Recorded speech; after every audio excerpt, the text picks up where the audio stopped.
The knife was smaller than she expected. That was the first thing Kyle noticed when she unwrapped it from the cloth her handler had given her 3 days ago in a back room that smelled of damp wool and old smoke.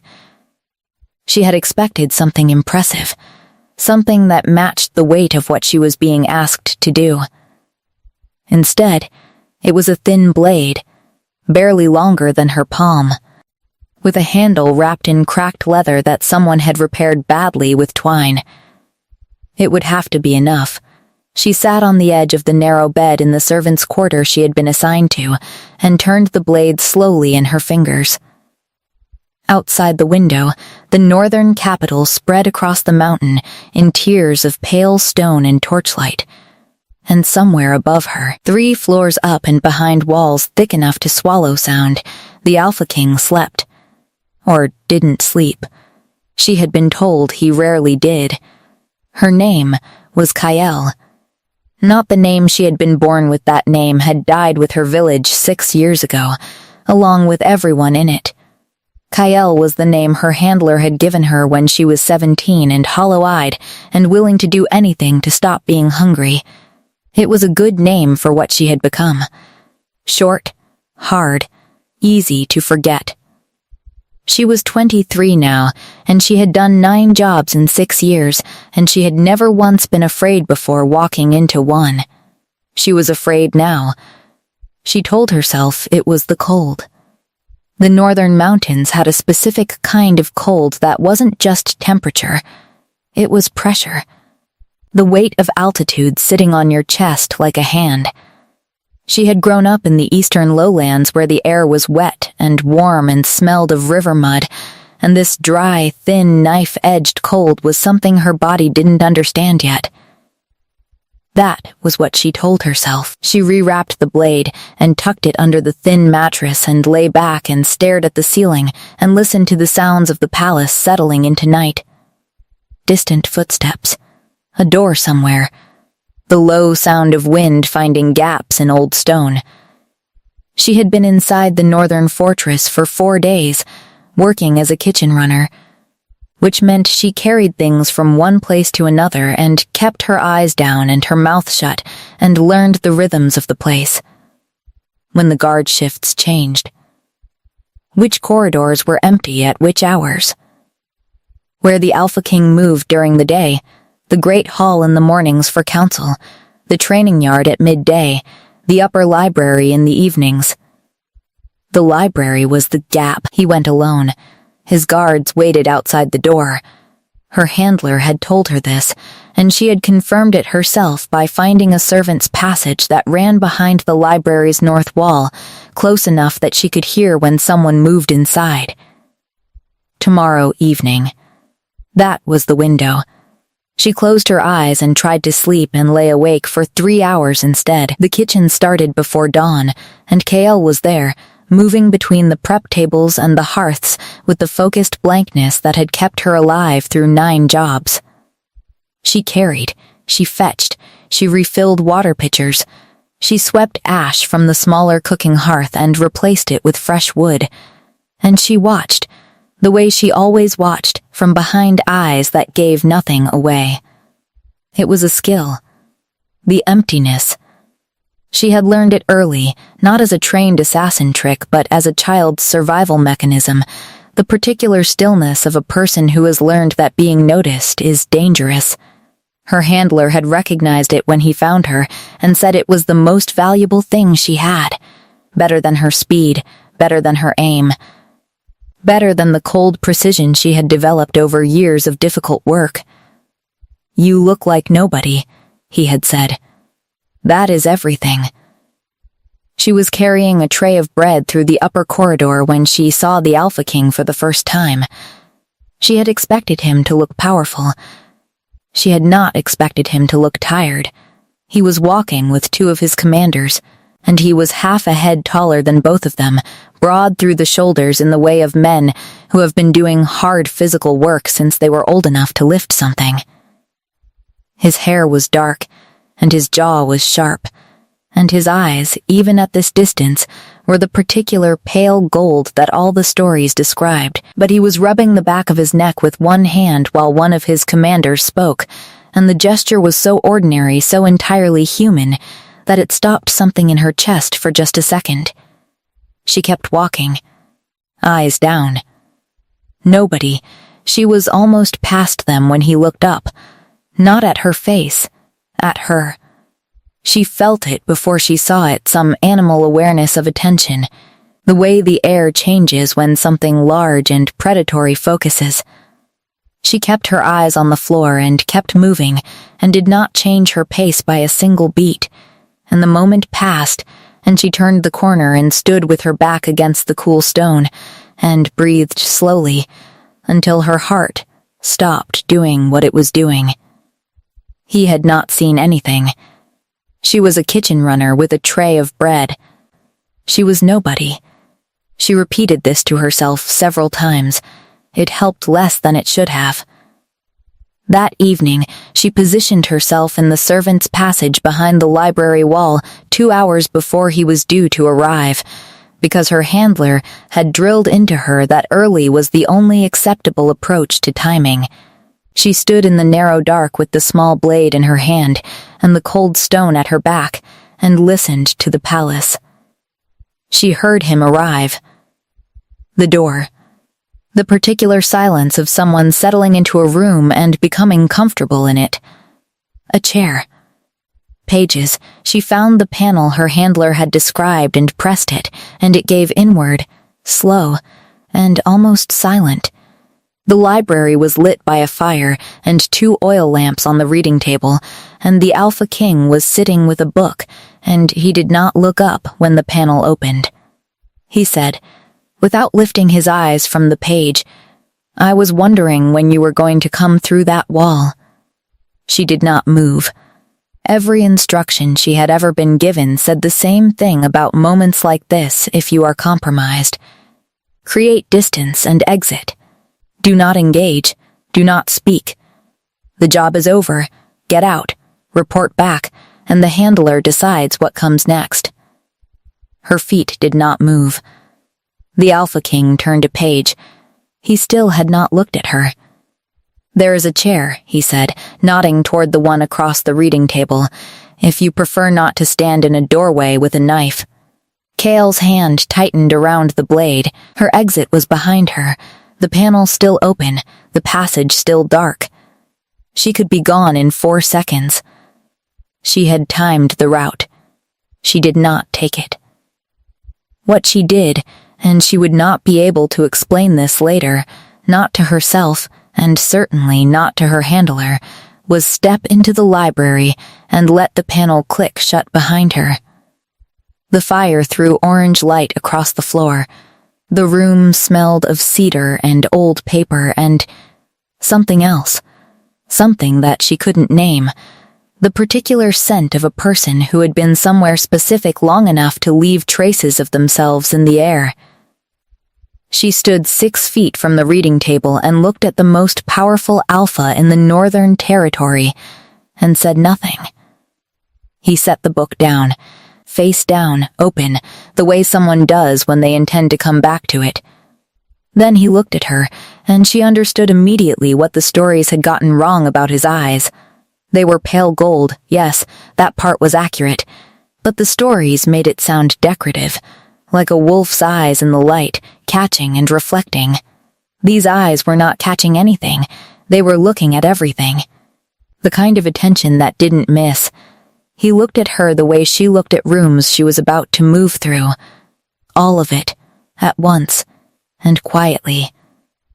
"You are frightened," he said. It was not a question, and it was not unkind, and it was somehow worse than if it had been either. "No," she said. He tilted his head slightly. "I can smell it." She knew this about alphas in theory, the ability to read emotional states through scent, like reading weather.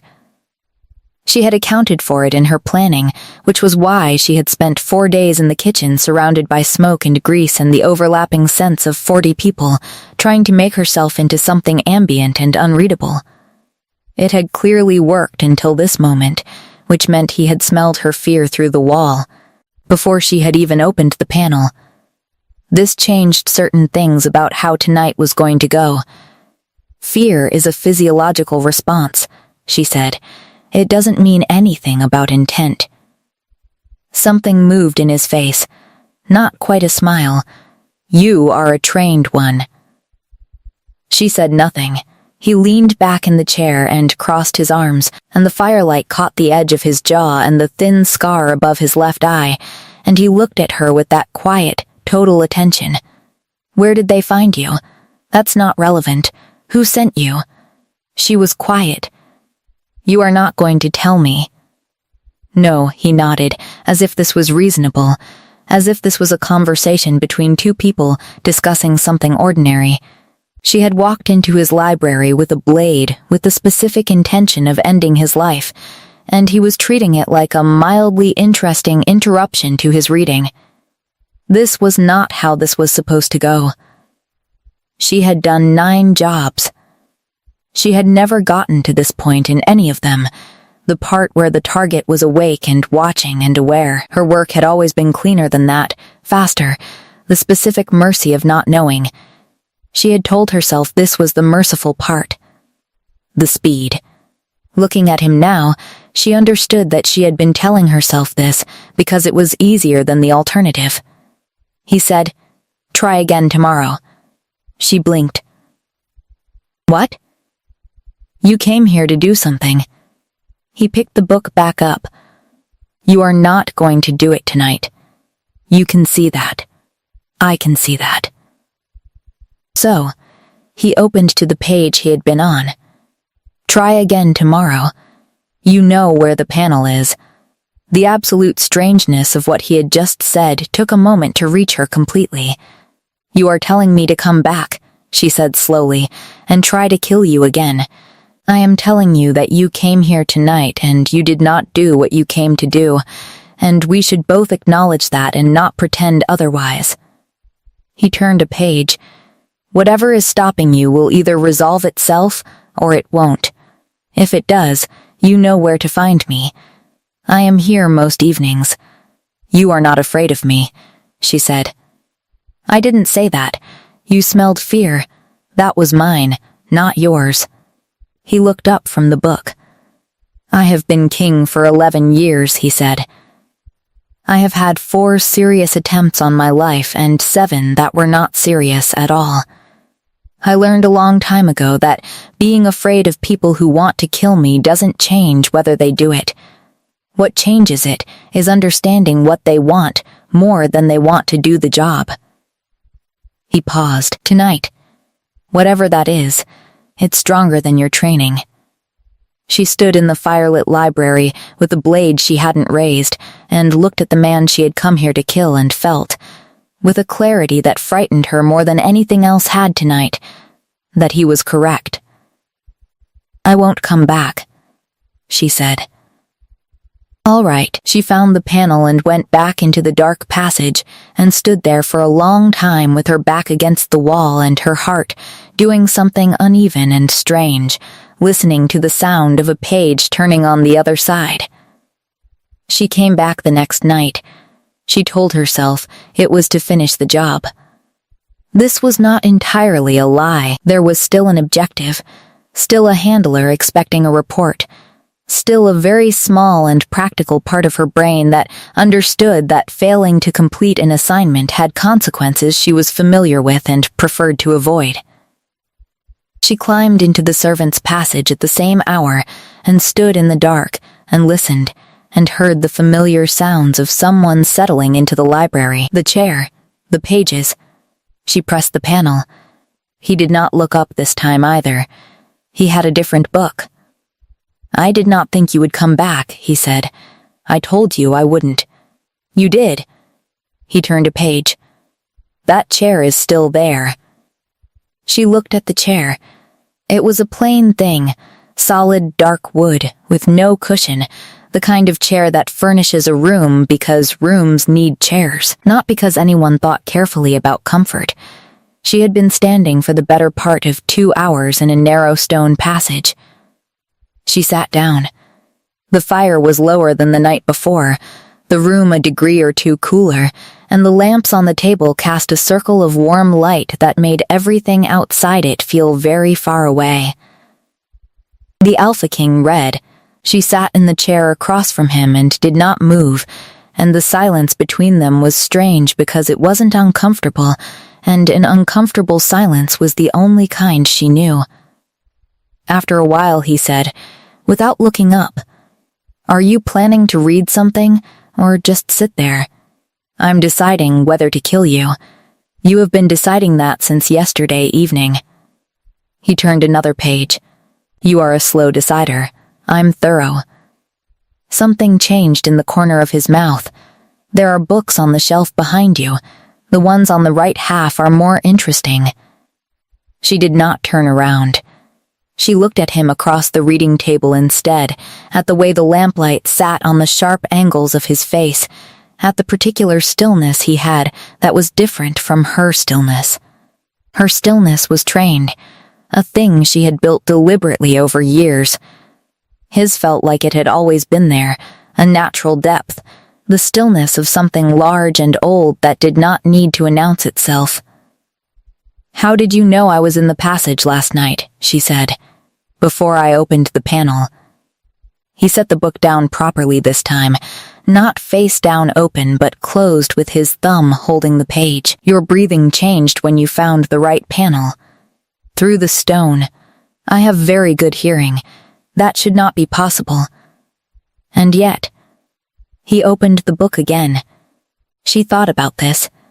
She thought about the fact that he had known she was there, known she was afraid, known she was not going to do anything, and had still sat calmly in his chair and read his book. She thought about what kind of person that required you to be. "You were not worried," she said. "I was a little worried. You didn't act worried. Acting worried would not have helped either of us." He paused on a page. "If you had come through that wall with real intent, worry would not have been fast enough. And if you came through the wall the way you did, with that much fear and that much hesitation, then worry was unnecessary. Either way, it adds nothing." She sat with this.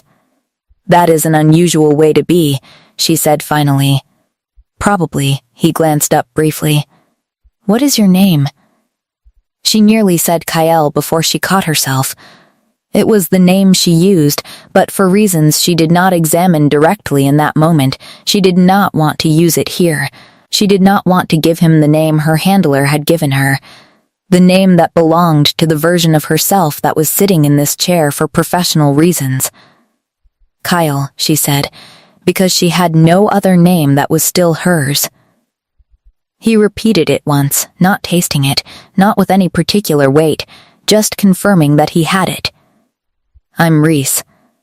She knew his name. She had known it before she arrived, had read everything her handler had assembled on him, the political history and the pack alliances, and the military record and the personal details that intelligence work always surfaced, the small human facts that made a target into a person if you let them. His name was Reese Devon, Alpha King of the Northern Realm. 11 years on the throne. Took it at 20 after his father was killed in a border conflict. No Luna, no known mates. She had read all of this and it had been information. Hearing him say it to her across a reading table felt like something different. "I know your name," she said. I assumed. He went back to his book. "You came here knowing everything about me, and I know almost nothing about you. That is a significant imbalance. That's how my work operates. What would balance it look like?" She looked at him. "Why do you want balance?" He was quiet for a moment, reading a line she couldn't see. Then he said, "Because you are going to come back here again tomorrow night, and probably the night after, and eventually we are going to have to be honest about what this is. And it will be easier if we are not complete strangers by then." The directness of it stopped her. She had been in rooms with very powerful people before. It was unavoidable in her work. And powerful people, in her experience, spoke in a particular way. They made space for themselves by crowding others. They said things that required you to arrange your understanding to accommodate them. They used language as weight. Reese said things the way someone places objects on a table, simply and where they could be seen. "I am not coming back after tomorrow," she said. He turned a page. She stayed for another hour, sitting in the wooden chair in the lamplight, with her blade in her pocket and the fire burning lower, and he read his book. And the silence between them was the same strange, undemanding thing it had been before. When she left, she used the main door instead of the panel. He did not comment on this. She came back. She told herself each time that it was the last time, and each time the evening arrived and she found herself in the passage or already at the library door without entirely remembering deciding to go. It was the most alarming thing that had happened to her in 6 years, and she did not know what to do with it, so she did what she had always done with things she did not know what to do with. She kept moving and didn't examine it directly. On the 4th night, he had a second cup on the table. Small, ceramic, already poured. She sat down and looked at it. "It's tea," he said. "It's not poisoned. Poisoning an assassin feels unsporting." She picked it up and drank it because she was cold and the tea was hot, and she was tired of performing caution in a situation that had stopped making conventional sense several nights ago. It was good tea, something dark and slightly bitter with a warmth that lasted. "Tell me something true," he said, not looking up from his book. "About what? Anything. I don't require it to be relevant." She thought for a moment. "I grew up near a river, the eastern lowlands. There was a particular smell in summer when the water was low and the mud dried in the sun." She paused. "I have not smelled anything like it since I left." He looked up then, not with surprise, but with the particular attention he gave things that interested him. "How old were you when you left?" 17, by choice. It wasn't a question, but she answered it anyway. "No." He held her gaze for a moment and then went back to his book, and she understood that he was not going to ask the next question, that he was leaving space for her to fill if she chose, and emptiness if she didn't. She did not fill it, but she noticed that he had left it. On the 5th night she asked him something she had been turning over for days. "Why haven't you had me arrested?" He considered this with the same seriousness he gave everything. "Because you have not done anything that requires arresting. I came here to kill you. You came here and then you didn't. That is a different thing." He set his book down. "I have had people arrested for intent before. It is a messy business and it makes people very determined in ways they were not before." He looked at her steadily. "Also, you are more interesting than most of the people I speak to in a given day, and I am reluctant to lose that." She stared at him. "I am an assassin sent to end your life. Yes, and you keep coming back to sit in a chair and drink tea instead. I find that genuinely compelling." She did not know what to say to this, and so she said nothing, which was her default in situations that exceeded her frameworks, and he picked his book back up and the evening continued. But something had shifted, and they both knew it. On the 6th night, she asked who had trained her. She told him enough, not everything, the outline of it, the handler, the years, the work that had no other name in her mind except work. He listened without interrupting, which was not something most people were capable of. When she finished, he was quiet for a moment. "Do you want to still be doing this in 10 years?" he asked. The question landed somewhere unexpected. She had not been asked what she wanted in so long that the question itself felt strange, like a word in a language she used to speak. "I have not thought about 10 years, she said. "What about 5? "I don't do 5 either. How far ahead do you think?" "Tomorrow," she said. "Sometimes the day after." He looked at her across the table, and something in his expression was careful, the way you are careful with something that is both fragile and sharp. That is not a life, he said quietly. That is a series of days. She put her cup down. For some people, that is the same thing. Is it the same thing for you? She did not answer.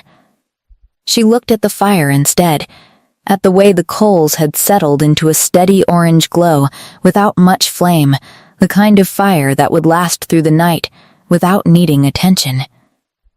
Reliable, quiet, she thought about the eastern lowlands, the smell of the river in summer, the particular quality of light in the mornings when the mist came off the water and everything was soft and gray before the sun burned through. She thought about the fact that she could picture all of this with absolute clarity and that she had not allowed herself to think about it in years because thinking about it was a kind of pain she had no use for. No, she said, it is not the same thing. He didn't respond immediately. He sat with her answer in the way he sat with everything, giving it weight and room and not rushing toward the next thing. Outside the library, the palace was settling into its late-night stillness. She could hear nothing from the corridors. There are other ways to be useful, he said finally. If that is what you need, to be useful. I don't know how to do anything else. You know how to read people. You know how to move through spaces without being noticed. You know how to gather information and hold it and use it at the correct moment. He paused. These are not assassin skills specifically. They are skills that belong to you. She looked at him. He was reading again, or making the motion of reading, and she had learned in 6 evenings that these were not always the same thing. Sometimes he looked at a page and thought about something else entirely. She could tell by the specific quality of his stillness. Why are you doing this? She said. He turned a page. What specifically? This. The tea. The questions, she gestured slightly, encompassing the room, the evenings, the impossible normality of it. Whatever this is. He looked up. Because you came here to do something and you couldn't, and that means there is a part of you that didn't want to, and I am interested in that part. He held her gaze. I have not been interested in something in quite a while. The fire crackled. Somewhere in the palace a door closed. She picked up her cup and finished the tea and set it down, and she did not say anything else that night, but when she left she went again through the main door. On the 7th night, she told him about her village. She had not planned to. She had not told anyone about it, not in 6 years, not her handler, not the people she had occasionally worked alongside, not the woman who ran the boarding house in the eastern city where she sometimes stayed between jobs and who made good soup and asked no questions. The information lived in her the way scar tissue lives, present, functional, not requiring attention. She told him because he asked her a small and ordinary question about whether she had siblings, and the answer to that question required context.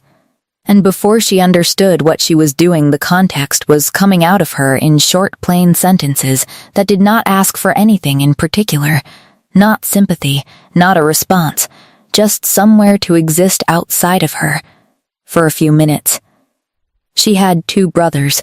Younger, the older one had their mother's eyes and a habit of laughing at things that weren't funny yet, before the joke arrived. As if he could hear it coming. The younger one was serious and small and collected things, flat, smooth river stones and bird feathers and once a piece of blue glass that had probably been a bottle at some point. The pack that came through her village was not local. That was the part that had made no sense at the time, and still made no sense now if she looked at it directly, which she generally tried not to do. The local packs had agreements. Her village was under the protection of the Myron pack, and the Myron pack had held that territory peacefully for 40 years. The pack that came through was something else, something with no markings she recognized, following orders she never learned the origin of. She had been in the river meadow when it started. She heard the sounds before she saw anything, and she stood in knee-deep water with her shoes in one hand and understood, with the specific clarity of someone whose body knows things before their mind does, that she should not go back. She didn't go back. She stood in the water until it was dark, and then she walked east and kept walking. When she finished, the library was very quiet. The fire had settled. Reese was looking at the table in front of him, not at her, giving her the space of not being watched. After a moment, he said, "How long did you walk?" 9 days, until I reached the city. Alone, yes. He was quiet for another moment. The people who did this, do you know who they were? No. I have tried to find out. 6 years of work that puts you in proximity to information, and I have not been able to identify them. He looked up then. His pale gold eyes were steady. I might be able to help with that. She looked at him. Why would you? Because you deserve to know. The simplicity of it sat in the air between them. She had braced for something more complicated in offer with conditions. A trade, the kind of exchange that people with power made when they wanted something from people without it. What he said instead was 4 words that didn't ask for anything. She looked away. She pressed her thumbnail against the ceramic edge of the cup and felt the slight rough texture of the glaze. I am still technically here to kill you, she said. I know. You are helping me anyway. Yes, why? He considered this for a moment. Because being afraid of what you might do is less interesting than finding out what you will do instead. He picked up his book and then set it down again. Also, if I have the information you've been looking for, and I choose not to give it to you because of why you arrived here, I am the kind of person who uses what someone needs as a mechanism of control. I don't want to be that person. She sat with this. She had spent 6 years being used as a mechanism of someone else's control, and she had told herself this was simply the structure of her world, that it was neither good nor bad, but simply the arrangement of things. The way weather is an arrangement of things. You didn't judge it. You adapted. Looking at Reese across the library table, she understood for the first time that she had been wrong about this, that she had decided to be wrong about it, because the alternative understanding that she was in a situation that should not have existed required too much energy she couldn't afford. My handler reports to someone, she said. I don't know who. The chain is long and deliberately obscured. I can start further down the chain and work up. It could take a long time. I have resources. He said this without pride, simply as a fact about his situation, the way you'd note that you had a window or a door. And I suspect the answer connects to things I already need to know. These requests don't originate from nowhere. She nodded slowly. If you find something, I will tell you, directly, not through intermediaries. She looked at him. You trust me with information. Still, after all of this. He met her eyes. You have been in this library 7 nights with a blade, and you have not raised it once. I think we are past the point where trust needs to be negotiated carefully. Outside, the night was deep and the wind had found new gaps in the stone, slightly different sounds than the evenings before. She thought about her brothers, the one who laughed early and the one who collected smooth stones.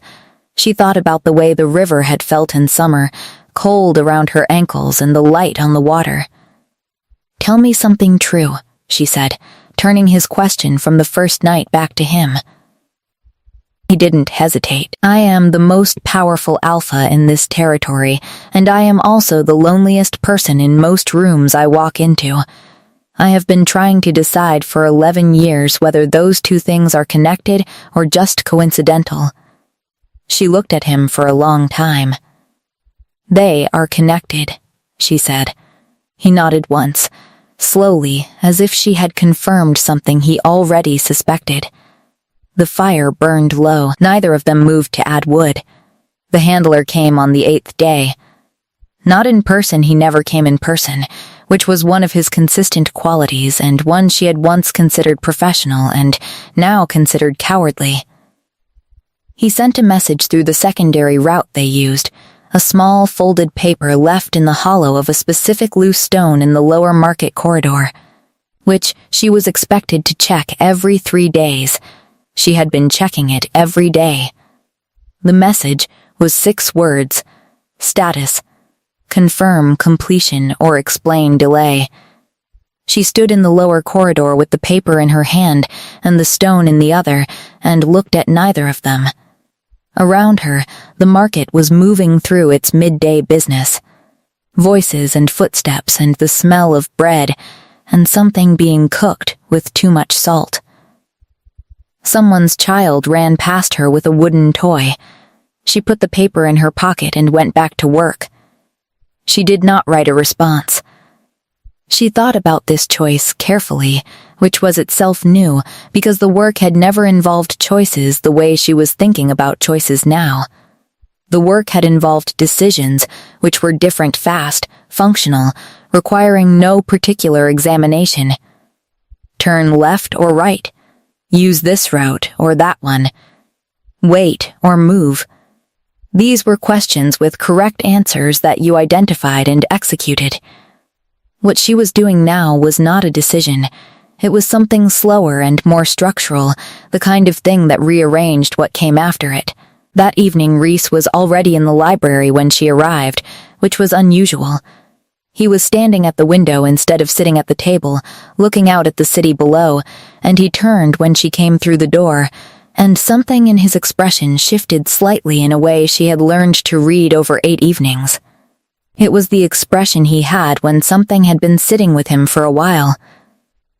"My intelligence people flagged something," he said. She stopped. "Related to me. Related to who sent you." He moved back to the table but didn't sit. "There is a merchant consortium operating through the border territories. 3 families, old money, territorial grievances going back to my grandfather's time. They lost a significant land grant when I restructured the northern trade routes 2 years ago." He looked at her steadily. "They have been funding a private network. I think your handler is paid through it." She took this in. "You found this in 8 days. My people have been looking at this network for other reasons. Your situation added a specific thread to pull." He paused. "The 3 families are the Voss Karen Group, the Aldrich Trading House, and a smaller family called Brennan that operates mostly in the eastern lowlands." The eastern lowlands. She felt something go very still in her chest. "The Brennan family," she said carefully. "Where specifically in the eastern lowlands?" Reese looked at her. She watched him understand. She watched him connect the thing he had just said to the thing she had told him 2 nights ago, and she watched something move through his expression that she recognized as anger, the contained, specific kind that does not perform itself. "The river villages," he said quietly. "Lower Eastern Territory." She put her hand flat on the reading table, not to steady herself, just to feel something solid. "They cleared the land for a development route," she continued, and she was surprised by how even her voice was. "The villages were in the way. They paid someone to make that not be a problem. That is what I believe. And 6 years later they hired my handler to remove an obstacle to their trade interests." She paused. "Through me. The person they made." The thing she felt in that moment was not what she expected. She had imagined, in the abstract, what it would feel like to find this out. She had assumed it would be rage, the clean, consuming kind that gives you something to do with your hands. What she felt instead was something quieter and more complicated. A kind of structural collapse in slow motion. The understanding that the shape of her life for 6 years had been built by the same people who had ended the first part of it. Reese did not say anything. He did not move toward her or offer something or try to fill the silence. He just stood across the table and was present in the particular way he had, which was to say completely, without dividing his attention anywhere else. After a long moment, she said, "What do you do with this information?" "That depends on what you want. I want them to be held responsible. Then, that is what we work toward." She looked at him. "You keep saying we." "Yes, why?" He was quiet for a moment. "Because you came here alone, and you have been alone for a long time, and I have resources and information and standing, and there is no reasonable argument for why those things should stay on my side of this table." She looked at the table between them.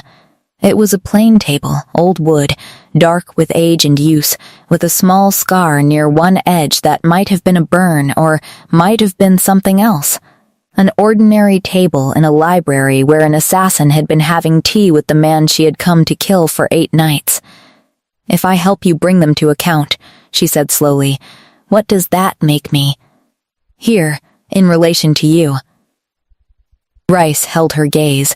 "What do you want it to make you?"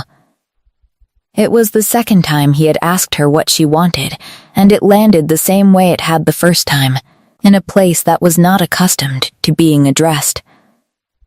She looked at him across the scarred table, at the firelight on his face, at the pale gold eyes that had been looking at her with that total unhurried attention for 8 evenings, and she thought about what it felt like to sit in this room, with this person, drinking tea and being asked questions that assumed she had answers worth hearing. "I don't know yet," she said honestly. "That's fine," he said. "You have time." She was not used to having time. She was not used to anything she was currently in the middle of, but this felt like the truest version of the unfamiliarity, the simple radical strangeness of someone who had all the power in a situation telling her that she could take her time with it. She sat down in her chair. He sat across from her. The fire gave out its steady, quiet heat. "Tell me about the Brennan family," she said. "Everything." He opened a drawer in the reading table and pulled out a folded document. He had prepared this before she arrived, she realized. He had been standing at the window waiting for her to come. He put the document in front of her, and she leaned forward, and they began. She stopped checking the hollow stone. This was a line she understood clearly when she crossed it, unlike the earlier ones that had felt like gradual drift.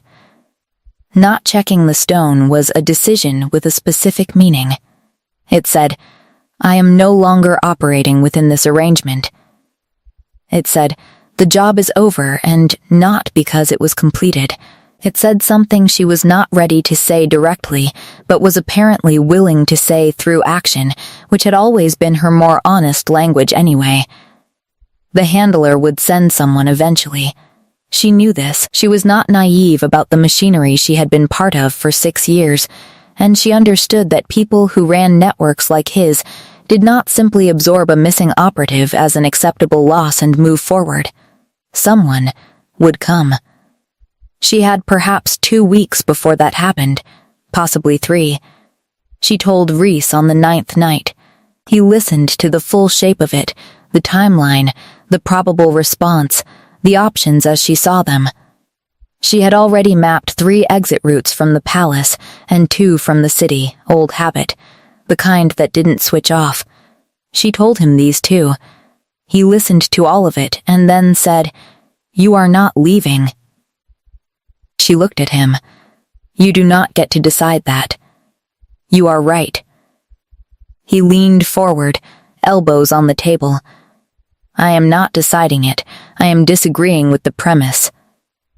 You are thinking about this as if your best option is to run. I want you to think about whether there is a better option. Staying here makes me a problem for you. You are already a problem for me," he said. "You have been a problem for me since you came through that wall. I have found that I prefer having you as a problem to not having you here." She sat with the strange directness of this. He continued, "If your handler sends someone, I want to know about it. If there is a threat to you in this palace, I want to address it. These are not complicated positions. You are offering me protection. I am telling you that I have resources and I would like to use them in ways that are useful to you. If that reads as protection, then yes. She looked at the fire. People will ask questions about who I am, why I am here. I have been thinking about that. And you were an intelligence operative who came in through unusual channels with information about a threat to the crown, which is true in a specific light. She considered this. That is a very edited version of the truth. It omits certain details. He met her eyes. The essential facts are accurate. You are here. There is a threat. You have information about a consortium that hired me to kill you. Yes, which you chose not to do, and which you are now helping me to address. He paused. The why behind your arrival matters to me. It does not need to matter to everyone. She thought about this for a while. The fire shifted and settled. Outside the window, the mountain city was dark, except for the scattered lights of the lower tiers. What do you tell people I am? She said. Someone I trust, he said simply. People here are accustomed to me trusting people they don't fully understand. I am known for it. Sarah, who is my head of intelligence, makes a face every time, but she has also been wrong about every person I have trusted in this way, so I consider her skepticism a good sign. Something moved through Kyle that she didn't immediately identify. It took her a moment to name it, not because she had never felt it, but because she had felt it so rarely and so long ago that it had lost its familiar shape. It was the feeling of being accounted for, of being factored into someone's thinking not as a variable or a risk, but as a person whose presence needed to be explained because their presence mattered. I came here to kill you, she said, one more time, as if she needed to make sure it remained on the table between them and didn't quietly disappear. You came here with that intent, he said. And then you made a different choice. And then you kept making it. For 9 nights. He looked at her steadily. People are not only what they came here to do. You know that better than most. She looked at him for a long time. If I stay, she said slowly, I need to be doing something. Useful, real. I cannot just exist here with no function. I have a significant intelligence gap in my current operation against this consortium. Someone who understands how these networks operate from the inside would be invaluable. You want me to help you bring down the people who hired me. I want you to help me bring down the people who destroyed your village and built you into a tool and then pointed you at me. He held her gaze. I think you want that too. She did. She wanted it with a clarity that surprised her, cutting through the years of deliberate not wanting things that had been its own kind of protection. I will need to move rooms, she said practically. My current quarters are a kitchen runner's closet. If I am doing intelligence work, I need access to different parts of the palace. Something shifted at the corner of his mouth. I will speak to Sarah tomorrow. She will make a face. Definitely, he picked up his book and set it down again without opening it. There is one other thing. She waited. My council will ask questions eventually about who you are and what your standing is here. I can delay that, and Sarah can manage it for a while, but at some point there will need to be an answer that means something to them. He looked at her carefully. I am not suggesting anything. I am telling you that the question will arise, and I want you to know it is coming, so it does not arrive as a surprise. She understood what he was not suggesting. She understood it clearly, with all of its implications and its weight, and she did not look away from it. But she also did not reach for it, because it was enormous and she was still very much in the middle of reconfiguring everything else. One thing at a time, she said. Yes, he agreed. She reached for her cup. The tea had gone lukewarm, but she drank it anyway. Tell me what Sarah knows about the consortium's current operations, she said. He opened the drawer again. They worked until the fire went out. Sarah made a face. It was a specific face, controlled and brief, gone in under 2 seconds, but Kyle had spent 6 years reading people in very high-stakes conditions, and she caught every piece of it.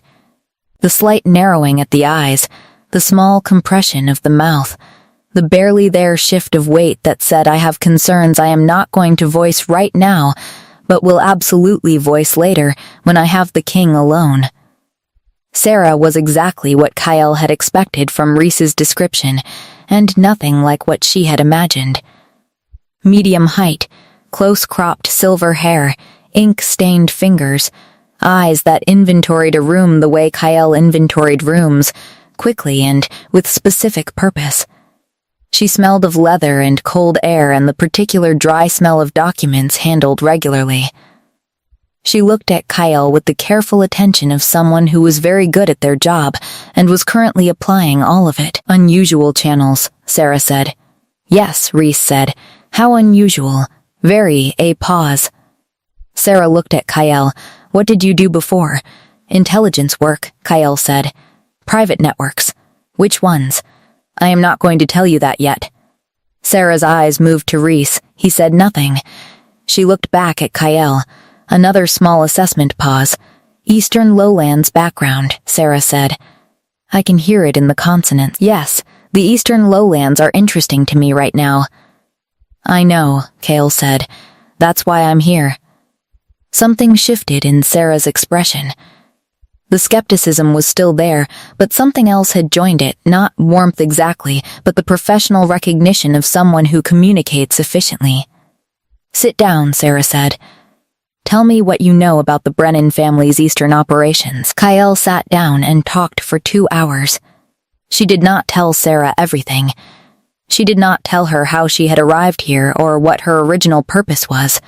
She gave Sarah what was useful, the structure of the network as she understood it, the communication routes, the way the handler passed information and received assignments, the pattern of the jobs as she had experienced them over 6 years.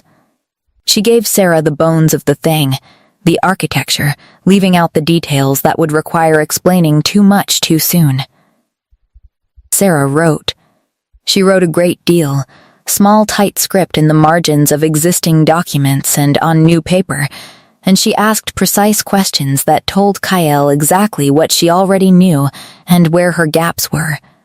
It was like watching a very good craftsperson work. Kyle respected it genuinely. At the end of 2 hours, Sarah set her pen down and looked at Kyle with the expression of someone who has updated their assessment.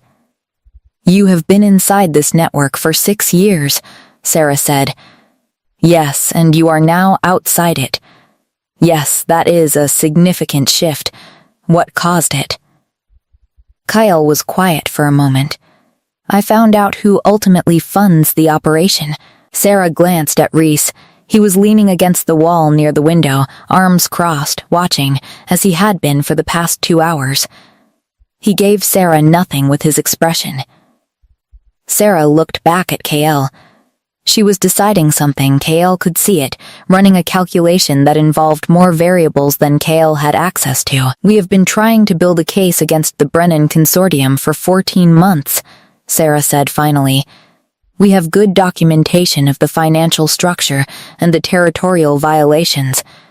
What we have not been able to establish is the operational layer. Who they hire, how, through what channels, for what specific purposes. She paused. You are the operational layer. I am one piece of it. You are a significant piece. Sarah tapped her pen against the table once, a decision sound. I will need specific documentation, routes, names where you have them, communication samples if possible. I can provide most of that. Most. There are things I do not know. I was kept deliberately limited. That is how these operations work. The people inside them know their own lane and nothing adjacent. Sarah nodded. This apparently matched what she already understood. The gaps in your knowledge are also useful. They tell us about the structure. They worked through the afternoon and into the evening. At some point food arrived, bread and something warm in a clay pot, and Kyle ate without looking up from the documents spread across the table, which was the most natural she had felt in a room with other people in 6 years, this particular absorption in work, the world outside narrowing to the task in front of her. When the light changed and the evening settled in, Sarah gathered her papers and looked at Kyle with an expression that was as close to approval as Kyle suspected the woman got. "You will need proper quarters," Sarah said. "Not the kitchen block. The king mentioned he would speak to you. He mentioned it this morning. I have already arranged it." A pause. "There are rooms on the intelligence corridor. You will be near my people. I prefer to have people I am working with close enough to find easily." Kyle nodded. "One more thing," Sarah said. She said it neutrally, with no particular weight, but Kyle heard the weight underneath it anyway. "The king trusts you. I do not yet, but I am willing to extend provisional trust in the direction of your skills and the usefulness of your information. If those two things hold, we will revisit." She gathered the last of her papers. "If they do not hold, I want you to understand that I am very good at my job, and I will find out." "I understand," Kyle said. Sarah left. Reese pushed off the wall and came to the table.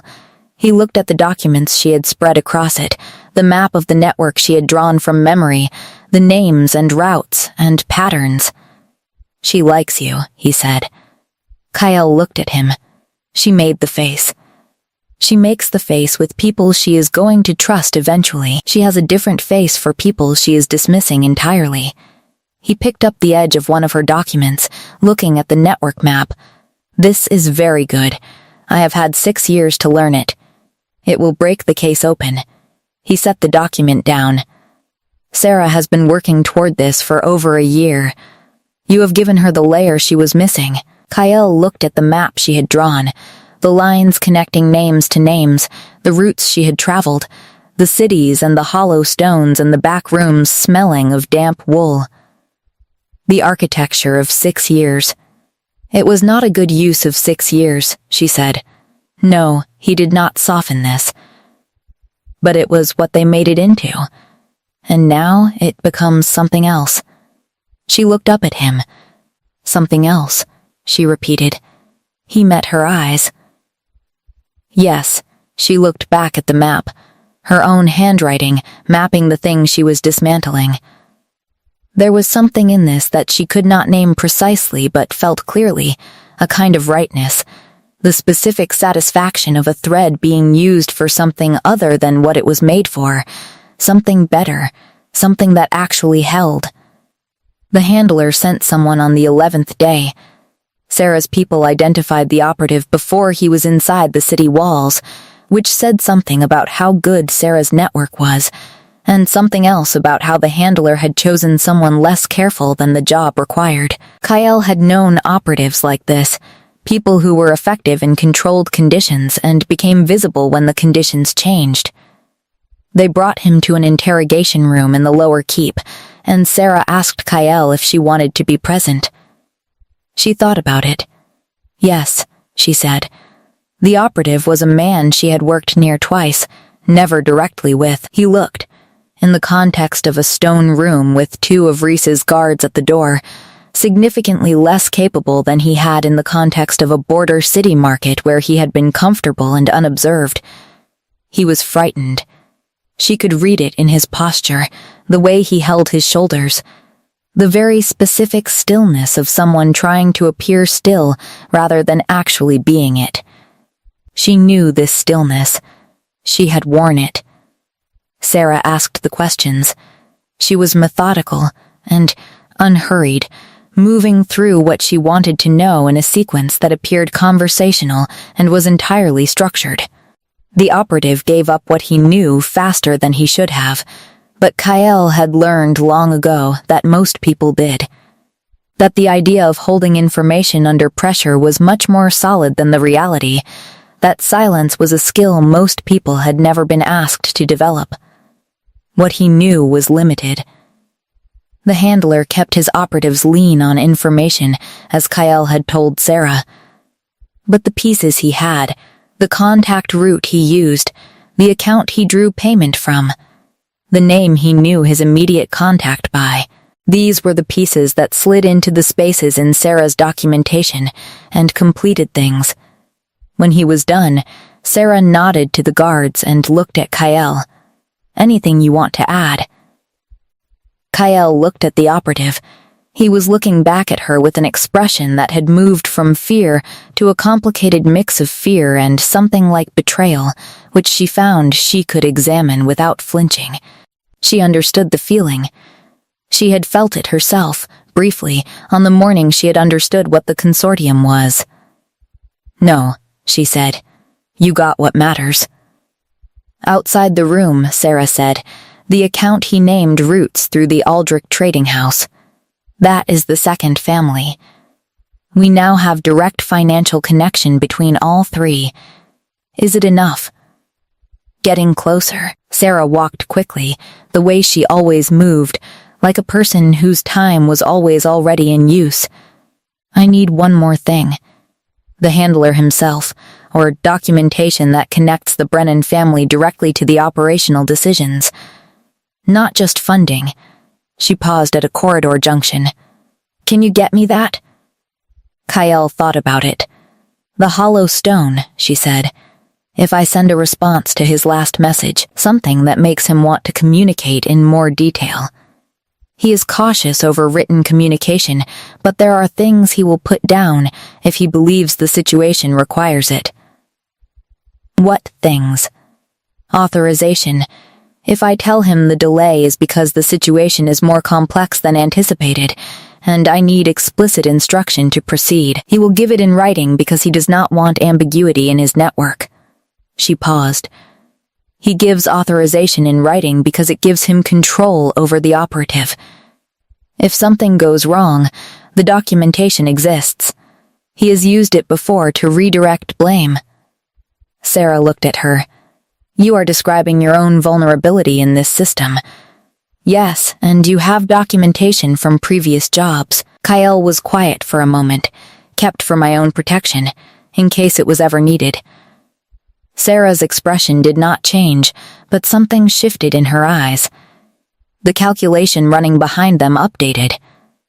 "Where? Not here. Stored outside the city. I can retrieve it." "How long?" 2 days, 3 at most." Sarah nodded. "Go with 2 of my people. People you choose from the unit, so you know they are mine and not someone else's." "All right." She left the next morning before dawn with 2 members of Sarah's intelligence unit, both of whom she had spent the preceding evening assessing carefully and found adequate, which was the word she used for people she considered reliable. She had not told Reese she was leaving until the night before, which she had been briefly uncertain about. This sense that she should tell him, that his knowing was something she wanted rather than just something that was logistically sensible. She told him in the library. He was reading. He closed the book when she explained. He listened to the plan without interrupting, asked 2 precise questions about the route and the security of the storage location, and when she had answered them, he said, "Come back." 2 words. Simply put. Not a command. She came back in 2.5 days with a waterproof leather case that smelled of the dry storage unit she had rented under a name that connected to nothing. 3 cities east of the northern capital.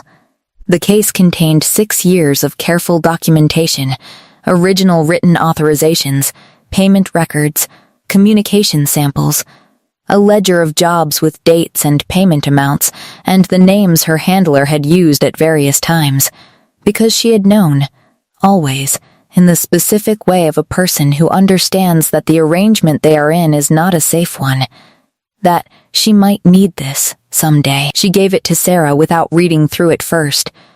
Sarah went through it for 4 hours, and then came to find Kyle in the new rooms on the intelligence corridor, which had a window and a desk and a bed that was not a closet, and stood in the doorway with an expression that was the most open Kyle had seen on her face. "This closes it," Sarah said. "Every gap. Every missing connection. This documentation combined with what we already had is enough." She paused. "More than enough." "Good." Sarah looked at her for a moment. "You kept this for 6 years." "Yes, knowing that giving it to anyone was dangerous." "Yes, why give it now?" Kyle thought about the honest answer and gave it. "Because I found something worth giving it for."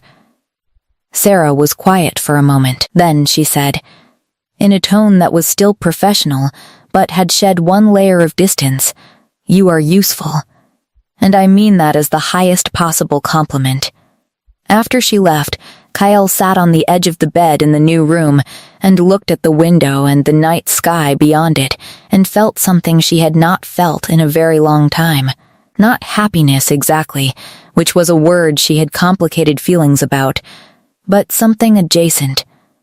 The particular quality of being in the right place, doing the right thing, with the right people, for reasons that were her own. She thought about her brothers. She thought about the river. Then she went to find Reese. He was not in the library. She found him in the training yard, which she had not seen him use in the evenings before. The yard was empty except for him, lit by 2 torches at the far ends, and he was moving through a training sequence alone. The kind of work that was not about fighting a partner, but about maintaining the body's knowledge of itself. Deliberate and repetitive, each movement clean. She stood at the edge of the yard and watched. He moved differently here than he did in the library, which was not surprising, but was still interesting to observe. In the library he was still, contained, his physicality present but folded away. Here it was uncontained, fully used, and she understood with a specific clarity why the stories about him used the words they did. The descriptions of him as something more than ordinarily dangerous. He was large, and he was fast, and he moved with the economy of someone for whom violence was a skill acquired through necessity rather than preference. He stopped when he registered her presence, which took approximately 4 seconds after she arrived, which was good, she noted, because most people took longer. He looked at her across the yard. "You are back. 2.5 days. He picked up a cloth from the fence rail and wiped his hands. "How did it go?"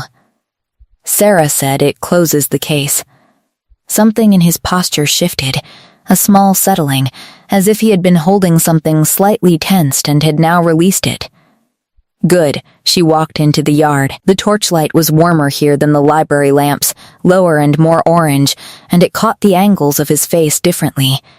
He was still breathing slightly elevated from the training, and there was something in this that she found she noticed more than she intended to. "You were worried," she said. "I was aware of the variables. That is the same thing." The corner of his mouth moved. Perhaps. She stood a few feet from him, which was closer than the library table had put them, and the air between them was the same as it had been for 9 or 10 evenings now, charged in a way she had stopped pretending she didn't notice. "Sarah said I'm useful," she said. "You are." He tilted his head slightly. "Is that what you needed to hear from her?" "It is what I expected to need to hear." She paused. It turned out to matter less than I expected. He watched her. What mattered more? She looked at him directly. She had been doing this for days now, this slow, incremental practice of saying true things without covering them, and it still required something from her, an active choice each time. "Coming back," she said. The part where I came back mattered more than whether it was useful. The yard was quiet around them. One of the torches made a sound in the wind. Reese looked at her with the total attention she had grown accustomed to over weeks of evenings, the attention that did not divide or deflect, that took her in completely and gave her back nothing but presence. "Kale," he said. "Yes, I would like to ask you something."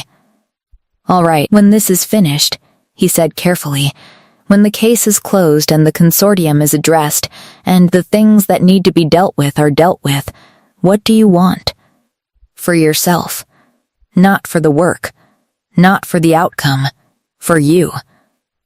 She stood in the torchlit yard with her hands at her sides and looked at the Alpha King of the Northern Realm, the man she had come here to kill and had instead spent weeks talking to in a library, the man who had found out what had been done to her and said I might be able to help without conditions, the man who had said come back like it was simple. She thought about what she wanted. She thought about it seriously, the way she had started thinking about things seriously when they deserved it, which was new and still slightly uncomfortable, and also, she was finding, essential. "I want a fixed place," she said. "Not necessarily forever, but for a while. A place where I know the smells, where I know where things are in the dark." She paused. "I want to know what happens next. Not just the next day. Further than that."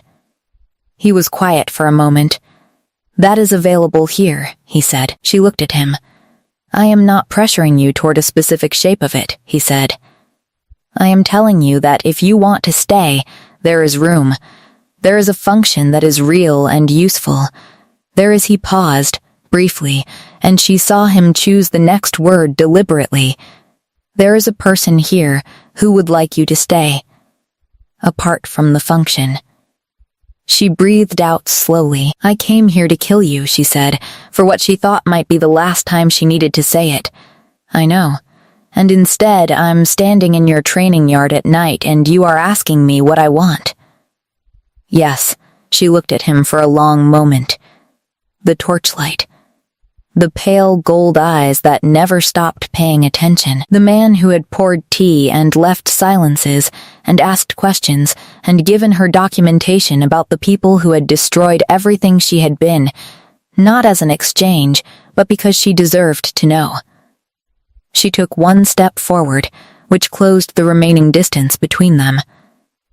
She felt his wolf then, in the way she had started to feel it over weeks of proximity. Not as a threat, but as a presence, large and steady, circling the edge of things with patient attention. She felt her own response to it, something she had no wolf word for because she was not a shifter, but that operated similarly. A recognition, a settling. "All right," she said. He looked at her. "All right, you will stay. All right to the whole thing." She held his gaze. "All of it, whatever that ends up being." He reached out and his hand found hers, the one with the faint calluses from years of knife work, and his fingers closed around it the same way she had imagined other hands held things, the way you hold something you are not planning to put down. "Whatever it ends up being," he agreed. Above them, the mountain sky was enormous and black and very full of stars. The council session that brought down the Brennan Consortium happened on a gray morning 3 weeks later, when the first snow of the season was finding the gaps in the upper windows and melting against the warm stone floors.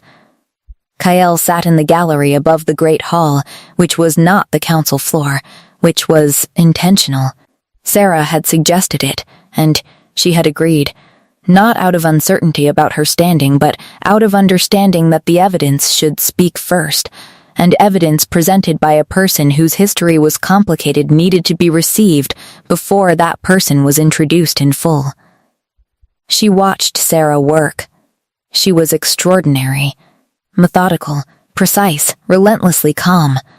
She laid out the documentation in layers, beginning with the financial structure and building toward the operational records, letting each piece establish the next, so that by the time she placed Kale's ledger on the council table, the council had already been walked through every connecting piece, and the ledger completed a picture they had already partly seen.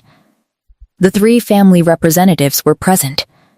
They had been summoned for a council session described in neutral terms, which was another of Sarah's choices. and they sat at the council table with the specific expression of people who are not yet certain how much trouble they are in. By the end of the first hour, they knew. One of them, the oldest of the Brennan family's representatives, an angular woman named Sarette Brennan, who had the posture of someone accustomed to controlling rooms, tried twice to introduce alternative interpretations of the documentation. Sarah dismantled both attempts with the particular efficiency of someone who had anticipated them. Kyle watched and noted the specific techniques, because she was still learning Sarah, still mapping her, and Sarah was worth mapping carefully. Reese sat at the head of the council table and said very little. He asked 4 questions, each placed at precisely the right moment to either open something that needed opening or close something that was trying to stay open. Kyle watched him work the room the way she had watched him in the library, this same quality of presence and precision applied to a different context. She had known he was powerful. She was now watching what that meant in practical terms. By midday, the formal findings were being drafted. She came down from the gallery when Sarah sent for her, which happened after the Brennan representatives had been escorted out and before the council members who remained had dispersed.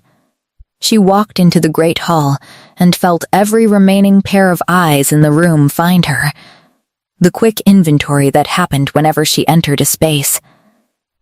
Reese looked at her from the head of the table. He did not change his expression, but something in it settled. The way a room settles when something it was waiting for arrives. Sarah stood beside him. Kyle provided the foundational documentation that completed this case. Sarah said to the room, in the tone of someone stating information rather than advocating a position. She has been operating as an intelligence asset for this office for the past 3 weeks. A council member near the end of the table, a solid alpha with gray at his temples, said, "Where did she come from?" "Eastern Lowlands originally," Sarah said. "She has been working in private intelligence networks." "Which ones?" "The ones that were funding this consortium's operational layer," Sarah said, without inflection. "She extracted herself from that network and brought the documentation to us." A pause. The council member looked at Kyle with the expression of someone updating a calculation. "Why?" he said.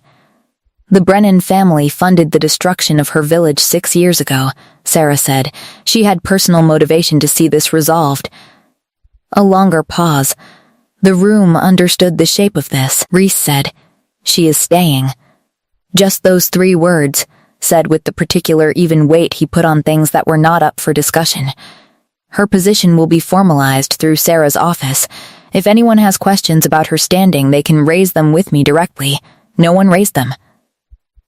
After the council dispersed, Kyle found herself in the corridor outside the great hall with Sarah, who was reviewing her notes and did not look up. "You did well up there," Kyle said. "I know." Sarah turned a page. "The Brennan case will go to formal hearing within a month. Your documentation will be entered as evidence. You will likely need to provide a statement. Under what name? Whatever name you choose to use going forward." Sarah looked up briefly. "I would suggest one that you own. Not the one a handler gave you." Kyle thought about this. She had been Kyle for 6 years. The name had served her. It belonged to the version of herself that had been shaped by her handler, and she was becoming, slowly and with effort, a different version, one that was perhaps in need of a different name. She thought about the river, the eastern lowlands, the smell of mud and summer water. Her mother had called her something, the real name, the one from before. She had not used it in 6 years because it had felt like something too soft to carry through the kind of years she had been carrying. She was not sure she was still afraid of soft things. "I will think about it," she said. Sarah nodded, the brisk nod of someone who considers this a settled matter for now, and moved on down the corridor with her papers. Kyle stood in the corridor alone for a moment. The gray light came through the tall windows at the end of the hall, the diffuse flat light of snow cloud, and it made everything in the palace look quieter and more internal, turned in on itself against the cold. She thought about the morning her village burned, and the way she had stood in the river with her shoes in her hand and walked east and kept walking. She thought about 9 nights of tea in a library. She thought about what it felt like to walk through the main door. The snow settled properly over the northern capital that evening, the first real accumulation of the season, and by nightfall the carved staircases were white, and the lower tiers of the city were quiet beneath it. Kyle stood at the window of her room on the intelligence corridor and watched it fall. There was a particular quality to snow in the mountains that she had not encountered before coming here, heavier than the lowland snow she had known as a child, more deliberate, each flake carrying more weight. It settled with intention. She had been in this room for 3 weeks. She knew where things were in the dark. There was a knock at the door. Reese came in when she said to, which he had been doing since the first week, knocking first, not assuming, which was something she had not expected from an Alpha King, and which she had observed with the same careful attention she gave everything. He had a habit of sitting on the windowsill when he came to talk, one leg up, the other on the floor, and he did this now, looking out at the snow. "The formal hearing is set for the 22nd, he said. "Sarah told me, you will need to be present." "I know." He was quiet for a moment. Outside, the snow continued its deliberate descent. "I have been thinking about names," she said. He looked at her. "My handler gave me KL when I was 17. It was functional. It fit the work." She paused. "I had a name before that. My family used it." She said the name. The real one. The Eastern Lowland name with its particular vowel sounds that sat differently in the mouth than Northern names, softer, longer. Reese said it back to her. Once, carefully, getting the sounds right. Something happened in her chest when he said it. Small and significant. "That is a better name for you," he said. "Not because of what you are now, because it sounds like something that was always true." She looked at him on the windowsill with the snow falling outside and thought about the 11 evenings in the library that had become this, whatever this was, this room and this city, and this person who had smelled her fear through a stone wall and said, "Try again tomorrow," instead of anything else. "I want to ask you something," she said. "All right." That night in the library. The first night, when you knew I was in the passage, and you knew I was frightened, and you knew I was not going to do anything. She paused. "Why didn't you call the guards?" He thought about this, not performing the thinking, actually doing it the way he did everything. "Because you were afraid," he said, "and calling the guards would have made that worse and gained me nothing. Whatever was making you hesitate was more useful than anything the guards could do." He looked at her. "And because there are very few people who come through that wall and then sit in the dark for 20 minutes without moving, and I found that I wanted to know which kind of person you were." She looked at him. "Which kind am I? The kind who makes a decision and then makes a different one." He held her gaze. "The kind who keeps what they know until they find something worth giving it for." A pause. "The kind who knocks." She absorbed this. The snow was falling thick now, the kind of fall that changes the sound of the city, absorbs it, wraps everything in a particular soft silence. She thought about what it would mean to be a person who kept making different decisions, who kept walking through main doors, who told people their true name. "I would like to stay," she said. "Properly, not just because it is useful." She met his eyes. "Because I want to be here. That is a different reason." "It is," he agreed. "I have not done things for that reason in a long time." "I know." She moved toward the window, toward him, and he turned to face her, sliding off the windowsill to stand, and they were close in the way the library table had never quite allowed, close enough that she could feel the warmth that came off him, the specific warmth of an alpha in winter. And she looked up at him and thought about all the words she had been slowly learning to say. "The consortium destroyed my village," she said. "And then they made me into a weapon. And then they pointed me at you." She paused, "And you turned out to be the thing that made it worth surviving." He reached up and put his hand against her face, the way someone touches something they are being careful with. "I am going to say something," he said, "and I want you to know that it is not a pressure or a claim. It is just a true thing that I want you to have. Say it." "You are the most interesting person I have been in a room with in 11 years, and I have been in rooms with a significant number of people." His thumb moved slightly. "Whatever you want this to be, I want it too. Whatever name you call it." She thought about the river and the summer and the smooth stones her brother had collected. She thought about 9 nights of tea. She thought about the first time she had walked through the main door instead of the passage in the wall, the small and enormous decision of that. She put her hand over his, the one on her face. "I think," she said, "that I am done trying to do things that are not what I actually want to do." Something changed in his expression, warm and careful and very still. "What do you want to do?" he said quietly. She told him, not with words, because some things were more honest than words, and she had spent enough years communicating through action to know that this was one of those things. She told him the way she had learned to tell true things, directly and without covering it. Outside, the snow fell on the mountain city and the carved staircases and the torchlit corridors and the library with the reading table and the 2 chairs and the cup she had drunk from for 9 evenings. It fell on the lower tiers and the market corridors and the hollow stone she had stopped checking. It covered things over, the way snow does. And what it covered became quieter, and what remained above it became clearer by contrast. More itself, the essential shapes of things. Inside the room on the intelligence corridor, the fire burned steadily, and the Alpha King of the Northern Realm stood with his hand against the face of the woman who had come here to kill him, and had made a different choice, and kept making it, and would keep making it. He pressed his mouth to her forehead first. Just that. She closed her eyes.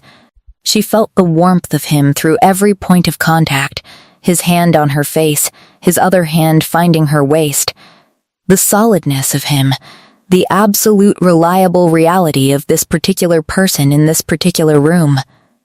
She thought about the word home, about what it required, about whether it was a place or a set of conditions or something else entirely, something that was not fixed in geography but in the quality of attention, in what it felt like to be known. She thought she might be beginning to understand.